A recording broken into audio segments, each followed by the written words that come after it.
Hai, selamat datang di channel Yasta. Sebelum tonton video, subscribe aku, kemudian bunyikan lonceng. Jangan lupa kasih like dan juga komen, biar aku semakin semangat untuk up video terbaru. Penantian dalam cinta, episode 22, mencari kerja. Nina meletakkan teh hangat dan juga singkong rebus di atas meja kecil yang ada di ruang tamunya.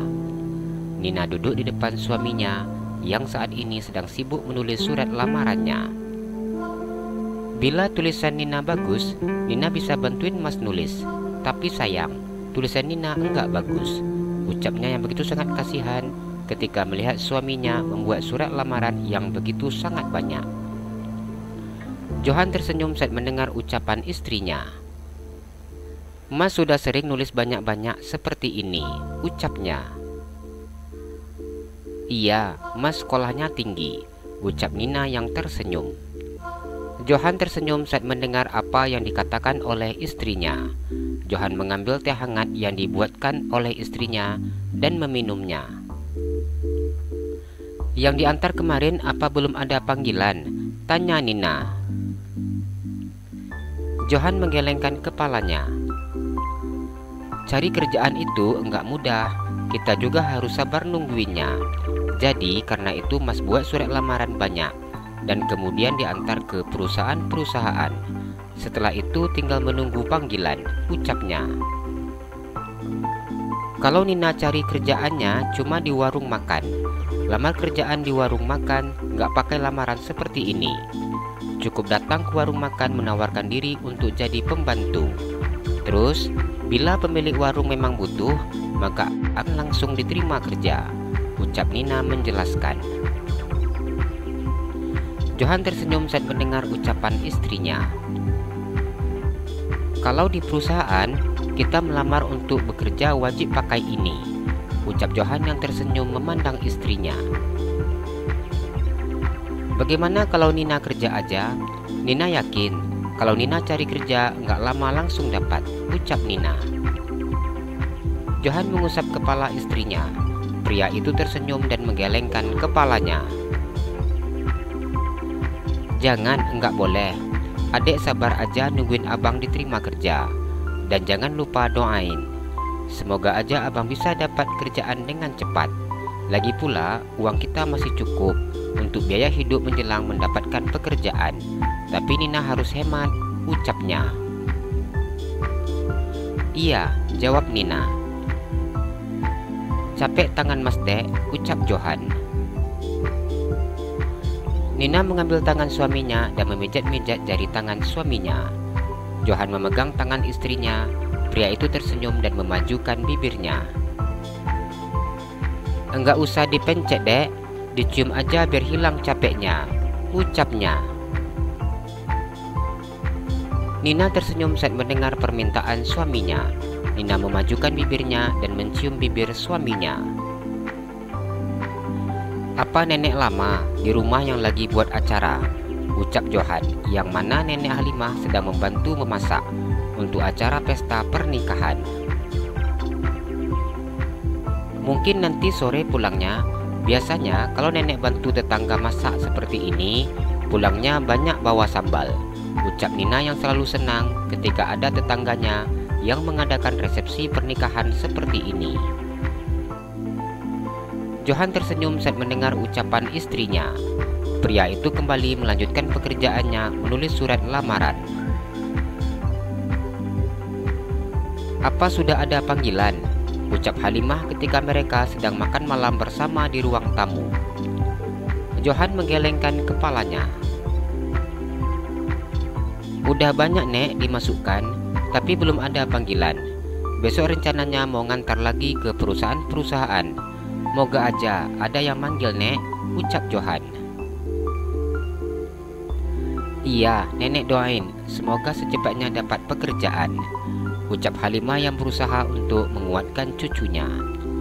Halimah merasa sangat kasihan melihat Johan yang sudah tiap hari keluar mengantarkan surat lamaran pekerjaan. Namun sampai saat ini belum ada panggilan untuknya. Amin, ucap Johan.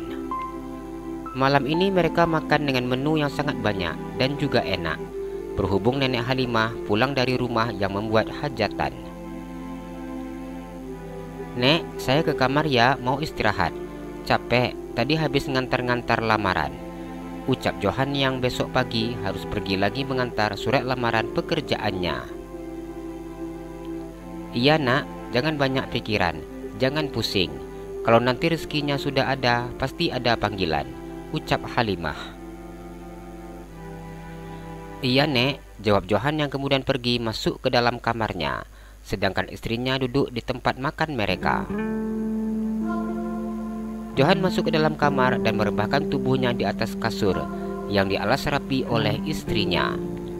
Johan memijat-mijat pelipis keningnya. Sudah 1 bulan Johan lulus dari universitas. Dalam waktu 1 bulan ini, Johan sudah memasukkan lamarannya lebih dari 30 perusahaan yang membuka lowongan pekerjaan untuk lulusan sarjana ekonomi. Namun sampai saat ini tidak ada satupun yang memanggilnya. Johan memutar otaknya mencari solusi apa yang harus dilakukannya. Johan memandang istrinya yang masuk ke dalam kamar. "Sholat dulu mas," ucap Nina memandang suaminya yang sudah berbaring di atas tempat tidur.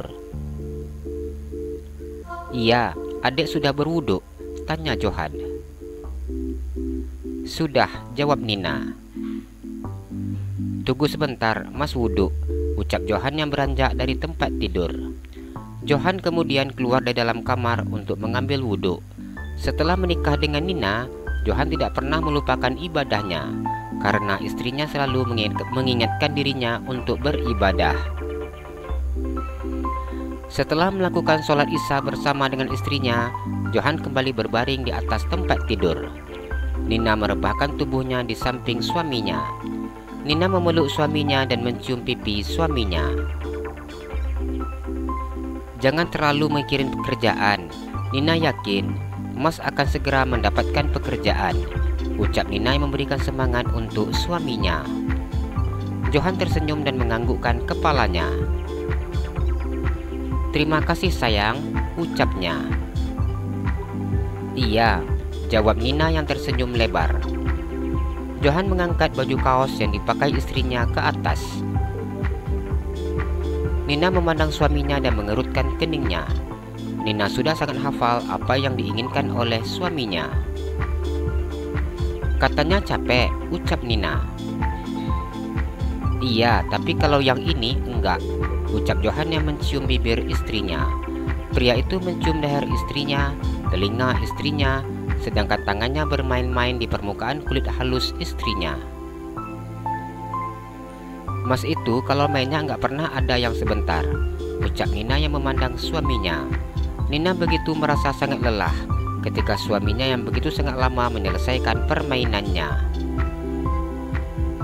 "Biar adik puas," ucap Johan yang tersenyum. "Tapi capek," ucap Nina. "Capek desahnya," ucap Johan. Nina mencubit pinggang suaminya. "Nina sudah banyak ganti gaya dari tadi mas," ucap Nina. Johan tertawa mendengar apa yang dikatakan oleh istrinya. "Istri mas pintar, diajarin sekali aja langsung pandai," ucapnya. "Kalau cuma disuruh gitu aja, ya bisalah," ucap Nina. "Tidur sayang, besok pagi-pagi mas mau keliling-keliling lagi antar lamaran," ucap Johan yang memeluk tubuh istrinya. Nina tersenyum dan menganggukkan kepalanya. Nina menenggelamkan wajahnya di dada suaminya. Johan sarapan nasi goreng telur mata sapi dan segelas teh yang dibuatkan oleh istrinya. Johan makan nasi goreng itu dengan terus menyuapi istrinya yang duduk di sampingnya. Meskipun istrinya sudah makan nasi goreng sendiri, namun pria itu tetap menyuapi istrinya. Halimah yang duduk sarapan bersama dengan cucu-cucunya hanya tersenyum ketika melihat sikap Johan terhadap istrinya. "Mas berangkat cari kerjaan dulu ya," ucap Johan ketika selesai sarapan. "Iya mas, hati-hati," ucap Nina. "Iya, Doakan agar Mas dapat kerjaan ya sayang, jawab Johan. Iya Mas, Nina pasti doain, ucap Nina. Johan mencium kening istrinya dan menatap wajah istrinya. Adek penyemangat Mas, ucapnya. Hingga saat ini Johan tidak pernah berhenti untuk mencari pekerjaan dan tetap bersemangat karena melihat wajah istrinya. Nina tersenyum dan memeluk suaminya. Mas harus semangat, ucapnya. Iya sayang, jawab Johan. Uangnya apa cukup untuk ongkos, sama nanti bila Mas lapar beli makanan, ucap Nina. Cukup, ini kan antarnya enggak jauh-jauh. Lagian juga nanti kalau bisa jam makan siang pulang, jadi bisa makan di rumah, ucapnya. Iya Mas, jawab Nina yang mencium tangan suaminya. Nina memandang suaminya yang pergi dengan membawa tas ransel di punggungnya. Johan berjalan kaki menuju ke simpang rumahnya. Johan menunggu bus kota. Johan naik ke atas bus ketika bus yang ditunggunya sudah berhenti. Pria itu memakai baju kemeja dengan celana kain dan sepatu pantofel. Penampilannya begitu sangat rapi, layaknya orang yang sedang mencari pekerjaan. Johan turun ketika dirinya sudah sampai di perusahaan tempat ia akan melamar. Johan mengantarkan surat lamarannya yang ditinggalkan di meja resepsionis. Setelah itu Johan kembali pergi mengantarkan surat lamarannya ke perusahaan-perusahaan lain dengan naik bis kota.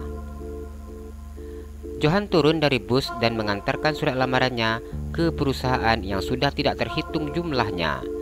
Ini merupakan perusahaan terakhir yang didatanginya. Surat-surat lamaran yang semalam dibuatnya sudah habis diantarnya. Johan melihat jamnya melingkar di tangannya yang masih menunjukkan jam 1 siang.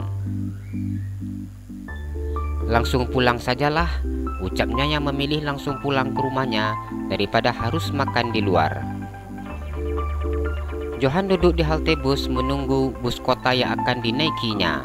Johan merasakan kakinya yang begitu sangat pegal ketika pria itu duduk di halte bus sambil menunggu bus kota. Setelah pertikaiannya dengan kedua orang tuanya, Johan hilang kontak dengan kedua orang tuanya. Johan mencoba beberapa kali menghubungi mama dan juga papanya melalui telepon umum. Namun, kedua orang tuanya tidak mau mengangkat sambungan telepon darinya. Johan duduk termenung di halte bus tersebut. Johan begitu sangat pusing memikirkan tentang permasalahannya. Johan memikirkan pekerjaan dan juga memikirkan hubungannya dengan kedua orang tuanya. Johan berharap hubungannya dengan kedua orang tuanya cepat membaik. Jalan-jalan ke Pekanbaru, jangan lupa beli sepatu. Kalau kamu suka channel aku, please subscribe aku. Terima kasih.